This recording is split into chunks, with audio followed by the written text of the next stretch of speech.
Willkommen, bienvenue, welcome pour la rentrée littéraire.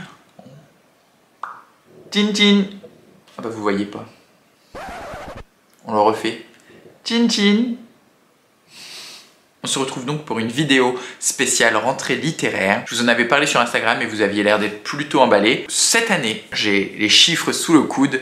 Il y aura 521 romans à paraître pour la rentrée littéraire, donc c'est-à-dire à partir du 19 août, je crois que les hostilités commencent, jusque fin septembre, dirons-nous. Donc 529 romans en un mois et demi. Comme toujours, je suis un peu partagé avec ça. Je me dis que c'est débile de publier autant de romans en même temps. Nous, consommateurs, lecteurs, on s'y retrouve pas forcément parce que t'as toujours des romans qui sont moins mis en avant que d'autres. Pour les libraires, ça doit être un enfer, j'imagine même pas. Ils doivent en faire déjà des cauchemars. C'est un peu un événement spécial qui me fait me poser des questions. Je me dis, est-ce que c'est nécessaire que ces 521 romans sortent à ce moment-là? Bah après, d'un côté, plus il y a de parutions, mieux c'est, parce qu'on a plus de choix, mais il faut encore que on puisse savoir de quoi on parle et voir les romans paraître et pouvoir les prendre et les apprécier. Donc on verra bien. Toujours est-il que j'ai fait une sélection de...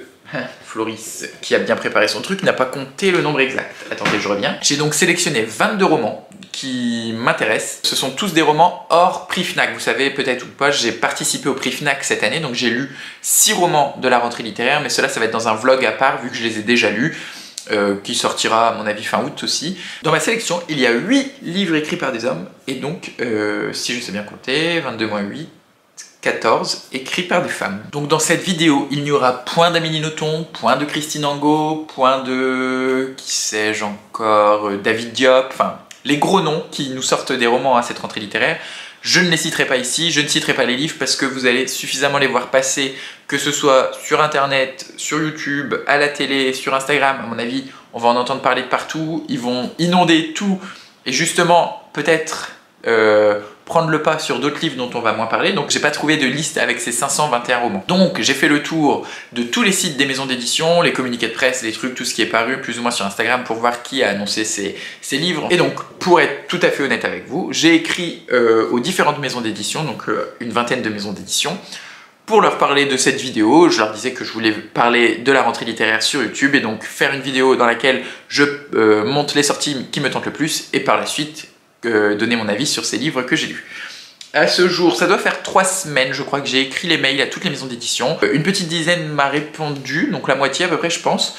Ils m'ont presque tous répondu oui, sauf une maison d'édition qui m'a dit qu'il ne faisait plus de partenariat avec les Instagrammeurs, YouTubeurs, etc. En même temps que je vous parlerai des livres, je vous présenterai ceux que j'ai déjà reçus parce que j'en ai déjà reçu pas mal. Et puis bah, les autres, soit je me les procurerai, soit j'attendrai de voir si quelqu'un d'autre comme moi en parle et arrive encore à plus me donner envie que l'envie que j'ai déjà. Parce que je vais pas vous mentir, s'il y a 22 livres qui coûtent tous à peu près 20 €, ça va faire 440 €. J'ai pas 440 € à dépenser dans des livres, surtout que ce sont que des... pas des caprices, mais on sait tous qu'à chaque fois, à chaque rentrée littéraire, il y a ses envies et on a envie de craquer, et puis voilà. Donc allez, on va commencer sans plus tarder avec le contenu, c'est-à-dire les bookings. Je vous préviens, on va être assez bref sur les résumés parce que 22 livres dans une seule vidéo, demain on y est encore. Première maison d'édition à m'avoir pas répondu, à m'avoir envoyé un mail, la maison d'édition Albin Michel, avec laquelle je suis en partenariat depuis maintenant 2-3 mois. Ils t'envoient leur catalogue tous les mois et tu choisis ce que tu veux lire. Donc du coup, ils m'ont envoyé ça, ça devait être début juin je crois, et j'ai choisi 4 livres. J'étais persuadé d'en avoir choisi 3. Alors je sais pas si c'est moi qui me suis trompé, si j'en avais choisi 4 et que j'ai voulu en décocher un, que j'ai oublié de le décocher. Toujours est-il que j'ai reçu 3 livres et que du coup, je vais lire ces 3 livres. J'en ai déjà commencé un, je vais vous le présenter tout de suite. Donc ces 4 romans sont à paraître le 18 août 2021. En premier, j'ai choisi L'Aube américaine de Emily Papatheodorou. Du premier coup, bingo, désolé pour le triste. Et les noms grecs, c'est un peu comme les noms malgaches, t'as toutes les lettres de l'alphabet, enfin bref. Donc dans L'Aube américaine, c'est un peu un New York à la saveur tzatziki, New York au yaourt grec, New York méditerranéen. On va suivre 3 personnages, une grand-mère, Djadja, atteinte d'Alzheimer, elle perd la mémoire. Sa petite fille, Théodora, qui elle est conductrice de taxi dans New York. Elle a quitté l'Europe pour rejoindre sa grand-mère qui habitait déjà aux États-Unis depuis un bout de temps et vivre avec elle et l'aider dans sa maladie d'Alzheimer. Et on va suivre un 3e personnage, je ne sais plus comment il s'appelle, qui est seul et alcoolique, qui est monté dans le taxi de Théodora et entre eux deux commence une petite histoire d'amour. Voilà. Moi ce qui m'a donné envie déjà, c'est cette magnifique couverture, cette rue new-yorkaise avec ce coucher de soleil. J'ai très hâte de découvrir cette grand-mère. J'aime beaucoup aussi quand il y a des personnes âgées dans les romans. Donc voilà, c'est très très court, ça fait moins de 200 pages et j'ai hâte de m'y plonger. Ensuite, je crois que c'est celui-là que j'ai oublié de décocher, mais c'est pas grave. C'est le plus gros également. Galerie des glaces de Eric Garando. C'est très très flou le résumé et c'est peut-être pour ça que j'ai voulu me résigner finalement et ne pas le demander. C'est un roman sur la mondialisation. On va suivre 6 personnages, 3 femmes et 3 hommes qui n'auraient jamais dû se rencontrer parce qu'ils se trouvent dans 3 villes à 3 époques différentes. Alors est-ce qu'il va être question de voyage dans le temps ou je sais pas. On va se retrouver à Venise avec l'invention du commerce, à Versailles avec l'invention de l'industrialisation et à Lagos qui est la ville-monde. Roman sur la mondialisation, on nous dit que les villes et l'histoire avec un grand H sont les personnages principaux de cette histoire. Il est même question de magie noire, société secrète. Alors franchement, j'ai aucune idée de comment va être tourné ce bouquin et c'est ce qui m'intrigue. Je ne connais pas Eric Garando et c'est pour ça que j'y cours et j'y vole. Là, on est sur un petit 300 pages. Là où la caravane passe de Céline Laurence, toujours chez Albin Michel, on va suivre un camp de gitans. En fait, jusque-là, je disais gens du voyage, mais je vois que derrière, c'est marqué des gitans. Alors, est-ce qu'il y a une différence entre les gens du voyage et les gitans? Je ne sais pas. Je vais réutiliser le terme employé dans le résumé. C'est donc un camp de gitans que nous allons suivre. Et ce camp de gitans fait route vers Lourdes pour le pèlerinage du 15 août. Donc, le 15 août, fête mariale, donc plus gros pèlerinage qu'il y a à Lourdes toute l'année. Et je l'ai déjà fait, j'ai déjà participé à ce pèlerinage, je suis déjà allé à Lourdes plusieurs fois, je sais un peu ce que c'est que cette ambiance des pèlerinages, des gens croyants. Même pour quelqu'un qui n'est pas croyant, c'est très intéressant à voir et à vivre selon moi. Donc j'ai hâte de me replonger dans ces souvenirs de procession, de pèlerinage dans ce beau coin qui est Lourdes d'ailleurs, et les Pyrénées en règle générale.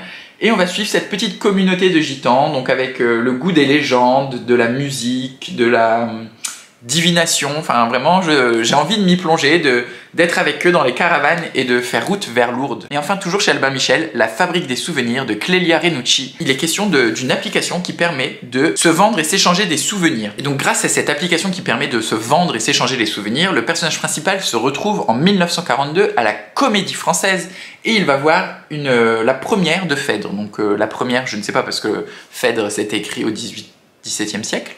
Mais la première sûrement d'une troupe spéciale. Et à cette représentation de Phèdre, il va tomber amoureux de la nuque d'une jeune violoncelliste, Oriane. Et je crois qu'ils vont se chercher. Alors j'imagine, moi je sais pas, je m'imagine une espèce de course-poursuite à travers des souvenirs, de devoir retrouver des gens qui ont vécu à cette époque pour qu'ils puissent retrouver Oriane. Et peut-être que même Oriane, elle également, elle n'est pas vraiment de cette époque. Et je me suis fait tout un film dans ma tête de voyage dans le temps, de souvenirs, de course-poursuite. Et c'est ça qui me donne trop envie. Je me gourre peut-être totalement, mais voilà, on est encore sur un 300 pages.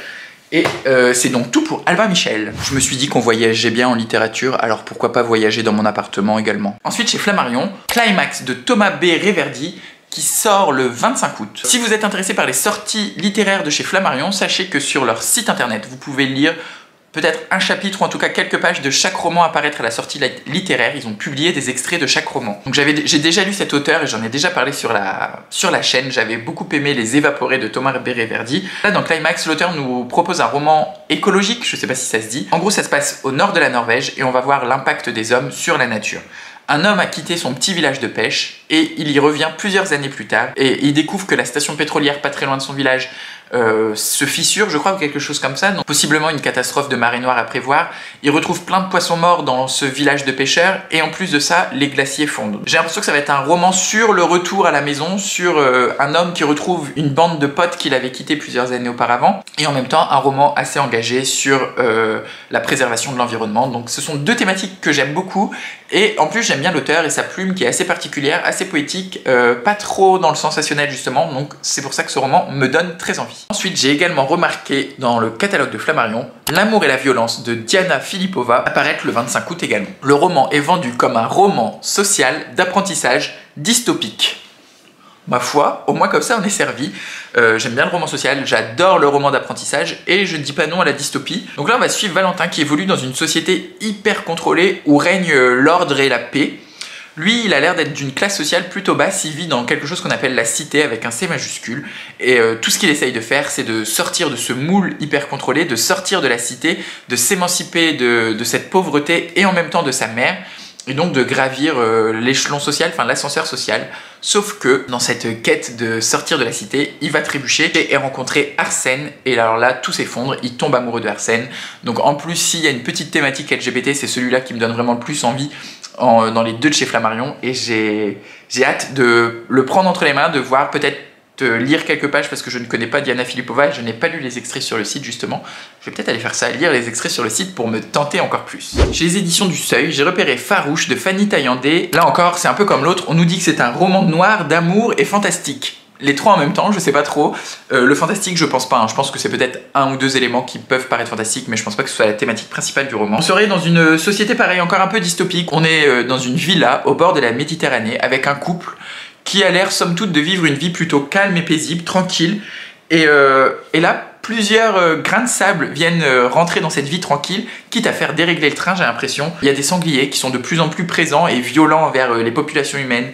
Dans la ville d'à côté, il y a des bandes rivales qui commencent à se rebeller, à s'affronter les unes entre les ailes.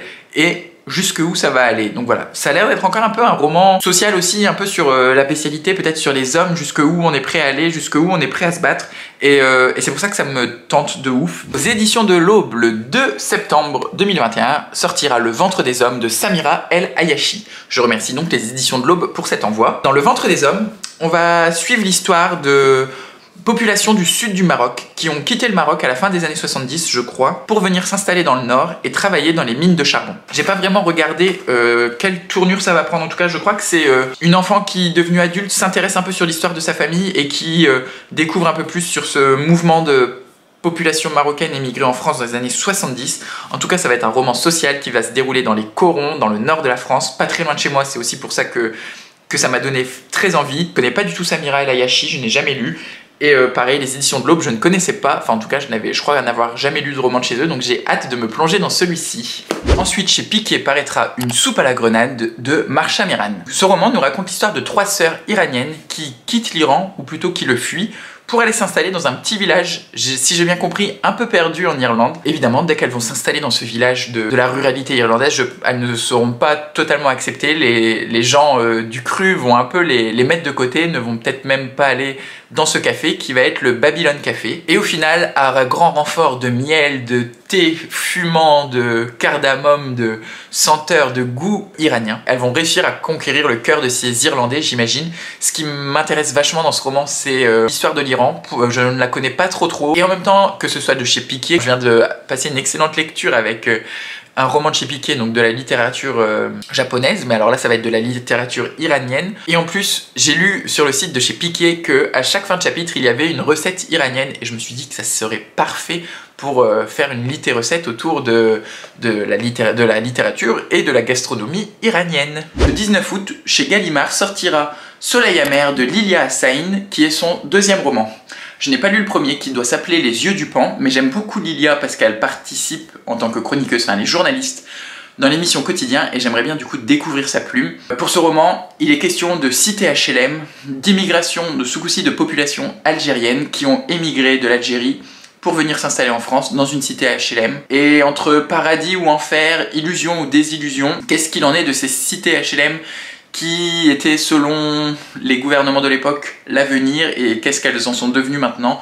Je crois que le roman est très court, celui-là il me donne trop envie, mais pareil, ça va être à mon avis assez cher pour un roman très court, donc je pense plutôt acheter Les yeux du pan qui est son premier roman et peut-être découvrir par la suite, quand il sortira en poche, Soleil amer de Lilia Hassain. Aux éditions d'Alva sortira Atmosphère de Jenny O'Feel. Dans ce roman, on va suivre Lizzie qui est bibliothécaire à Brooklyn et qui s'ennuie un peu dans sa vie, j'ai l'impression.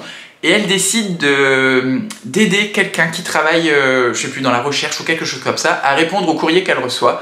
Et donc à travers son métier de bibliothécaire et ses courriers qu'elle reçoit, j'ai l'impression qu'on va se plonger un peu dans ce quotidien new-yorkais de Brooklyn, dans les histoires qu'elle va entendre à droite, à gauche, qu'on va venir lui raconter et qu'elle à son tour va nous raconter, qu'elle va les faire vivre. J'ai l'impression que c'est très pétillant, très drôle, en même temps très frais, très jeune, très contemporain, peut-être même absurde. Est-ce que quand elle raconte ses histoires, elle s'en amuse ou alors est-ce que c'est ce qui l'a fait vivre? Je sais pas, mais en tout cas ça me donne trop envie. Et normalement je devrais le recevoir, là je l'ai pas encore reçu, mais j'ai trop hâte et la couverture est magnifique, regardez-moi ça, j'adore. Waouh, mais c'est trop beau! Chez Stock, le 25 août 2020, qu'est-ce qu'on fait? On lit Les vies de Jacob de Christophe Boltanski. Christophe Boltanski, c'est un auteur qui est quand même déjà assez reconnu, mais là j'ai l'impression qu'il revient un peu à ses amours de journaliste, même d'enquêteur, d'investigateur plutôt, devrais-je dire. Parce que l'auteur, en fait, lors d'une brocante ou au marché aux puces, il va acheter un album photo, et dedans il va trouver exactement 369 extraits de photomatons, enfin vous savez les languettes qu'on a dans les photomatons, d'une même personne. Et au dos de ces photomatons, il va y avoir toujours la date. Donc il se rend compte que tous les photomatons ont été pris sur une année, donc plus de 1 par jour vu qu'il en trouve 369. Et que derrière c'est toujours écrit où est-ce qu'il était quand il l'a pris, quel jour, quelle heure, enfin voilà. Et donc il va essayer de remonter le temps, et parce que les photomatons datent des années 70, et de se balader partout là où ils ont été pris, et ça va l'amener, je crois, jusqu'en Israël, en Jordanie. Enfin, le monsieur, donc le Jacob, qui prenait les photos, avait l'air d'avoir beaucoup voyagé durant cette année, et Boltanski va faire la même route que cette personne. Alors ça me donne trop envie, ce petit voyage à la recherche de Jacob. Qui est Jacob? Pourquoi il a pris autant de photos? Plus parfois il est déguisé, parfois il a des habits un peu spéciaux, enfin... C'est très intriguant, j'ai envie de savoir, est-ce qu'à la fin il va savoir qui était ce Jacob finalement? Est-ce qu'il va réussir peut-être à le rencontrer? Qui sait? Le 18 août 2021 paraîtra Simone de Léa Chauvel-Lévy aux éditions de l'Observatoire. Donc je ne l'ai pas encore reçu, mais celui-là je devrais également le recevoir.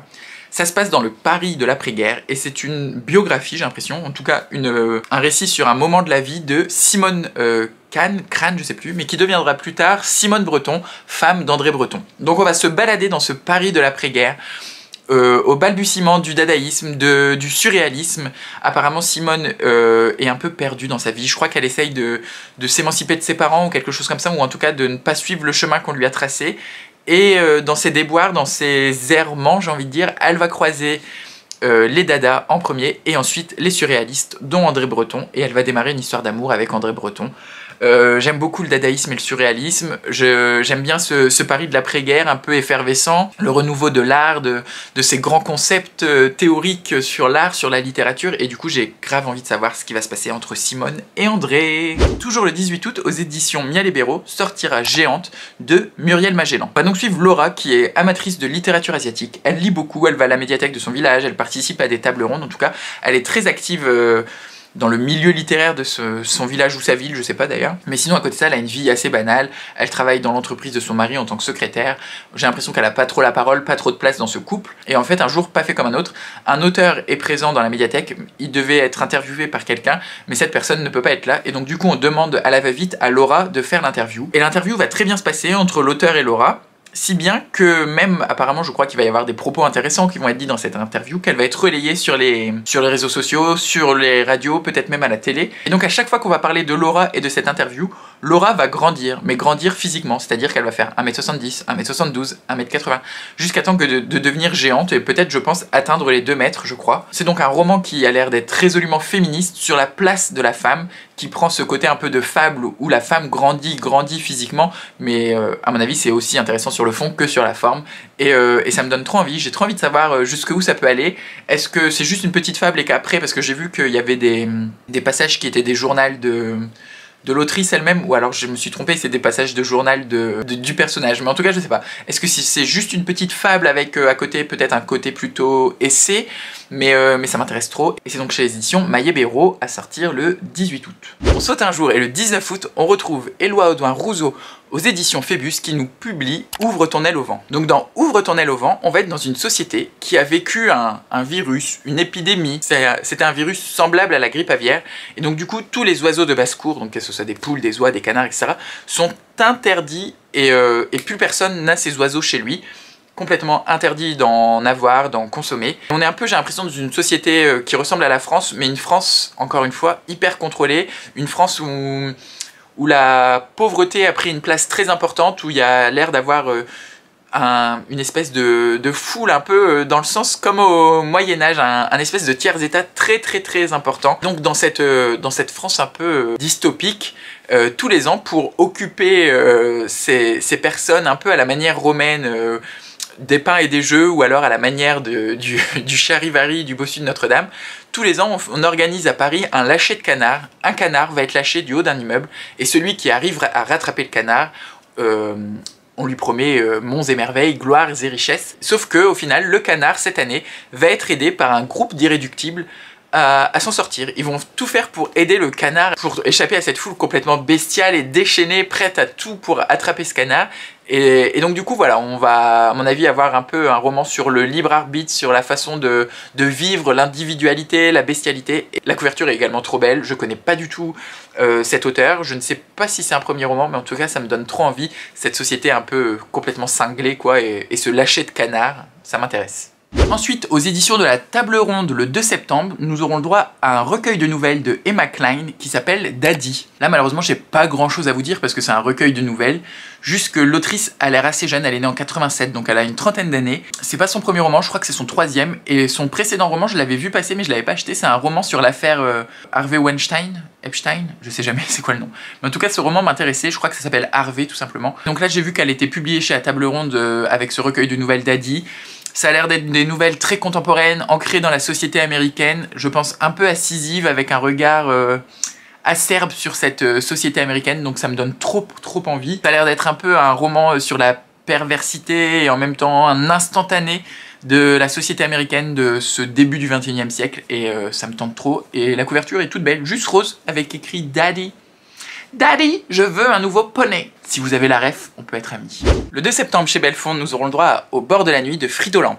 C'est une réédition d'un roman donc, de Fridolin qui était sorti, je crois, dans les années 70, je sais plus. Donc ce roman est sorti dans les années 30 en Allemagne, en 1933, et dans les années 70 en France. Et là, c'est la première réédition, je crois, depuis les années 70. C'est un roman de littérature allemande. Ça se passe à Brême, donc c'est une ville portuaire d'Allemagne. Et on va être dans un quartier entre le crépuscule et la nuit.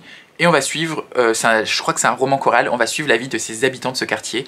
J'ai trop envie, j'adore, vous savez, les romans choraux. Non, les romans choraux, les romans chorales. J'adore les romans chorales. Et puis, Au bord de la nuit, ça me fait penser Au passage de la nuit de Murakami, qui est un de mes romans préférés de Murakami. Ça me fait penser à Tokyo la nuit, que j'ai lu récemment aussi chez Belfond toujours, avec une couverture plus ou moins semblable d'ailleurs. Patrick Modiano en parle dans Dora Bruder apparemment, ou en tout cas il parle de Fridolin, que j'ai hâte de découvrir ce tableau de Brême, ce tableau de ces personnages dans la nuit, dans ce quartier, dans un port, enfin voilà. Pareil, c'est très court, ça fait 140 pages, je pense que ça va se lire tout seul. Et en ce moment, j'ai envie de lire de la littérature allemande, c'est quand même ma troisième langue, on va dire, parce que j'ai fait des études d'anglais et d'allemand pendant 10 ou 15 ans, je sais plus exactement, enfin en tout cas jusqu'en master, hein, j'ai fait de l'anglais et de l'allemand, donc c'est bon, je lis pas en VO l'allemand, mais j'aime bien quand même lire des auteurs allemands, et en plus Brême, c'est une ville que je ne connais que très peu, donc je remercie les éditions Belfond pour cet envoi. Le 10 septembre, chez Mouton Électrique, paraîtra Le Pacte des esclavagistes de Rémi Gallard et Roland Wagner. Donc encore une fois, c'est une réédition, comme Au bord de la nuit. C'est un livre qui est sorti dans les années 2000, mais qui apparemment a une publication assez particulière. Et en tout cas là, c'est une édition retravaillée, augmentée je crois, et en tout cas réarrangée. Donc ce livre, on nous dit qu'il prend place 100 ans après le Summer of Love. Le Summer of Love, on le situe en 1967. Ça fait partie du mouvement hippie, un peu... voilà, des années 60, 70. Et donc 100 ans après, il y a un nouveau mouvement qui naît, ça s'appelle le mythe avec un M majuscule. Et le mythe va prendre de plus en plus d'envergure, d'espace dans l'espace public sur toute la planète. Des gens vont se faire pousser les cheveux, se faire pousser la barbe, se planter des fleurs dans la barbe. Enfin, c'est vraiment une résurgescence du mouvement hippie des années 60-70. Du coup, ce nouveau mouvement vient soulever des débats sur toute la planète. Est-ce que c'est juste une mode, une nouvelle mode, quelque chose qui revient, comme on dit toujours, hein, la mode ça se démode, mais ça revient toujours, c'est un cycle éternel, blablabla, je sais pas quoi. Donc, est-ce que c'est juste une nouvelle vague de mode, ou est-ce que c'est quelque chose de plus profond, que les gens qui font partie de ce mouvement sont vraiment attachés à ces valeurs? Et en même temps, toutes les personnes qui participent au mythe, donc ils s'appellent les mystiques, disent qu'ils sont de descendance divine, qu'ils ont des pouvoirs magiques. Et donc du coup, on vient se demander, est-ce que ce sont vraiment des personnages de descendance divine ou juste des enluminés qui sont encore fait embrigader par une énième secte. Donc voilà, c'est un peu cette ambiance hippie Summer of Love qui me donne envie, et en même temps, vu que c'est au Mouton Électrique, je me dis, il y a peut-être moyen qu'il y ait un peu de fantastique dedans, donc pourquoi pas. Le 26 août, aux éditions Sabine Vespizer, sortira Milwaukee Blues de Louis-Philippe d'Alembert. Je remercie les éditions qui m'ont envoyé le format numérique car ils n'avaient plus de format papier pour ce roman. Dans Milwaukee Blues, en fait, j'ai l'impression que c'est une réécriture de la tuerie de George Floyd, enfin du meurtre de George Floyd Vous savez, ce meurtre contre un homme noir qui s'est fait tuer par un policier il y a quoi, 1 an ou 2 maintenant, et qui a engendré tout le mouvement Black Lives Matter. Donc là, on va prendre ce meurtre du côté d'un épicier. En fait, c'est un épicier qui, on lui donne un billet et il a l'impression que c'est un faux billet. Et une grosse coupure, donc du coup il appelle la police, il compose le 911, le 911. La police arrive et arrête le jeune homme donc, qui était noir, qui donne le présumé faux billet. Et en voulant arrêter ce jeune homme noir, la police, enfin le policier tue le jeune. Du coup, on va voir ça un peu de ce point de vue de ce propriétaire d'épicerie qui se sent coupable parce que comme aux États-Unis, ce meurtre sur cet adolescent noir va soulever plein d'émeutes, un mouvement très semblable au Black Lives Matter. Et donc lui va se dire, c'est moi qui est l'instigateur de ça, c'est aussi moi qui ai tué ce jeune homme, parce que si j'avais pas appelé la police, il serait toujours vivant. Et en même temps, on va remonter un peu le temps, les souvenirs de l'ado, les personnes qu'il a côtoyées dans son quartier. Et voilà, donc ça m'intrigue parce que je me dis, je crois que Louis-Philippe d'Alembert est français, je me trompe peut-être, mais en tout cas, quand j'ai lu le roman, le résumé, je me suis dit, s'il est français, comment il va réussir à peut-être décrypter ce qui s'est passé aux États-Unis, comment écrire sur quelque chose, écrire quelque chose de si semblable à ce qui s'est passé dans les réalités sans que ce soit non plus l'histoire de George Floyd. Enfin voilà, ça m'intrigue et j'ai hâte de le lire. Sur la plage, abandonnée, coquillages et crustacés, qui l'eût cru déplore la perte de l'été, qui depuis s'en est allé. Aux éditions Paul sortira Ce que c'est une existence de Christine Montalbetti. Là, j'ai pas non plus grand chose à en dire, c'est un roman choral qui se passe... J'ai pas noté, alors je sais pas si la ville est connue, mais en tout cas c'est un roman choral d'un vieil homme qui regarde par la fenêtre de son quartier. Et en fait on va en apprendre un peu plus sur la vie de cet homme, puis il va voir quelqu'un dans le quartier, après on va en apprendre un peu plus sur la vie de cette personne. Et en même temps côtoyer le fils du vieil homme qui regarde par la fenêtre, enfin voilà, c'est vraiment plusieurs existences à plusieurs endroits de la planète, mais au même instant je crois. Et ça me fait penser un peu à la série Sense8 sur Netflix, vous savez, où on suit 8 personnes à différents endroits de la planète au même moment. Là, on va être sur la vie d'un quartier, donc sur les personnes qui habitent dans le quartier ou ceux qui y ont habité et qui maintenant sont ailleurs et ont déménagé. Donc ça m'intéresse et j'ai envie d'en découvrir un peu plus. Puis chez les éditions POL, en général, j'ai des bonnes lectures, donc pourquoi pas. Et pour les fans de Virginia Woolf et Mrs. Dalloway, sachez que POL publiera une nouvelle traduction de ce roman au mois de septembre également. Aux éditions Finitude, le 19 août, sortira Le Parfum des Cendres de Marie Manger. Et je remercie donc les éditions Finitude pour me l'avoir envoyé. Déjà, regardez, c'est trop beau, c'est un peu cartonné, j'adore. C'est des fleurs, vous voyez bien chez moi, c'est un peu plantu, verdu, feuillu, fleuri, tout ce que vous voulez. Donc dans ce roman, on va suivre la vie de Sylvain Bragonard et de Alice. Sylvain, c'est un peu le grenouille du parfum de Susskind. C'est un thanatopracteur, un embaumeur, en gros, il maquille et il habille les corps morts, sauf qu'en plus de ça, il a un nez de chien, quoi, un nez de chien truffier, et grâce aux odeurs, aussi subtiles et délicates soient-elles, il arrive à cerner les personnages, à cerner leur personnalité, cerner les gens. Et cela fonctionne donc sur les vivants, mais aussi sur les morts, car lui, il est embaumeur, donc il côtoie les morts au quotidien, et rien qu'avec son nez et leurs odeurs, il va réussir à reconstruire leur vie. Et à côté de ça, j'ai l'impression que notre bon Sylvain, il est assez taiseux, qu'il parle pas à grand monde, qu'il est dans son coin, peut-être entouré de ses morts et de quelque chose, et que voilà, il s'exprime pas trop, sauf qu'il va rencontrer Alice, et Alice c'est une jeune thésarde, et lors de l'écriture de sa thèse, elle rencontre donc Sylvain, et elle, ça l'intéresse, cet homme qui arrive à cerner les gens avec son nez, à cerner leur personnalité, et qui parle pas beaucoup, et elle est persuadée qu'il a quelque chose à cacher, ou qu'en tout cas, il garde quelque chose en lui.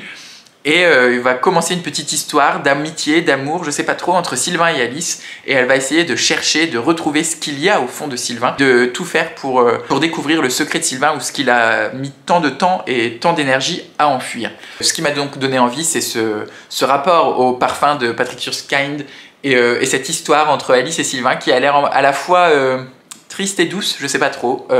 C'est intriguant, c'est mystérieux et j'ai très hâte de le lire. Et là, on est sur un petit 230 pages. Et enfin, le 26 août, chez Plomb, sortira 907 fois Camille de Julien Dufresne-Lamy. Alors, je l'ai mis, même si c'est un gros nom, comme je disais au début, Julien Dufresne-Lamy, il est plus à son coup d'essai, il a déjà sorti 3-4 romans, je crois, maintenant.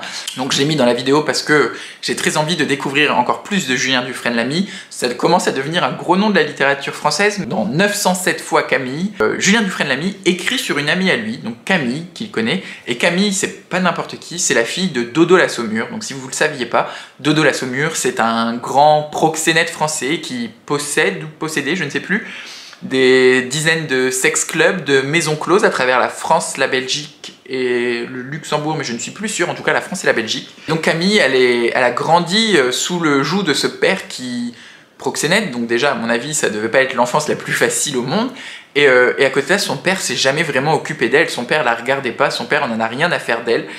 Et donc dans 907 fois Camille, je crois que Julien Dufresne-Lamy justement essaye d'écrire sur ces personnes qui ont pour référence masculine un père très distant, un père qui les oublie, un père qui n'en a rien à faire d'elle. Il essaye de donner la parole, de donner une force à toutes ces femmes un peu délaissées par leur père, et déjà de 1 c'est très louable, et de 2 ça me donne très envie, et j'aime beaucoup Julien Dufresne-Lamy et ce qu'il propose, et j'ai donc très hâte de me plonger dans cette histoire de Camille, peut-être 907 fois qui sait, qui a grandi dans l'ombre de ce père connu et reconnu, mais pas pour les bonnes raisons, et qui même, je crois, est en prison, ou a fait de la prison, ou en tout cas a été condamné à de la prison. Voilà, c'est donc tout pour cette sélection. Je vais lire tous les romans que je vais recevoir, pour par la suite vous faire une vidéo, le pendant de celle-ci, où j'ai lu les romans de la rentrée littéraire qui m'intéressaient, et j'en donne mon avis. Je ne sais pas quand est-ce que cette vidéo sortira, probablement fin août, début septembre, le temps que je lise tous ces romans. J'ai trop hâte de me plonger dans toutes ces histoires, de voyager, de rêver, de penser, voilà, de lire tout simplement. J'espère que vos vacances se passent bien, qu'elles vont bientôt débuter, ou alors que le retour au travail n'est pas trop compliqué pour les juilletistes qui reviennent. Moi, à l'heure actuelle, je suis en train de me faire dorer l'arrêt sur les plages du sud-ouest, enfin de l'est du sud-ouest, des Pyrénées-Orientales, en tout cas vers la Catalogne. Je serai du côté de Perpignan à l'heure où vous voyez cette vidéo, vers Collioure si vous vous situez. Je vous souhaite à vous de bonnes lectures, de bonnes découvertes, de bonnes vacances, de bonnes dégustations, de bonnes vies, de bonnes rigolades, de bonnes bières, de bons barbecues, de bonnes grillades, de bons mojitos, tout ce que vous voulez. Et comme d'habitude, je vous souhaite également d'être heureux.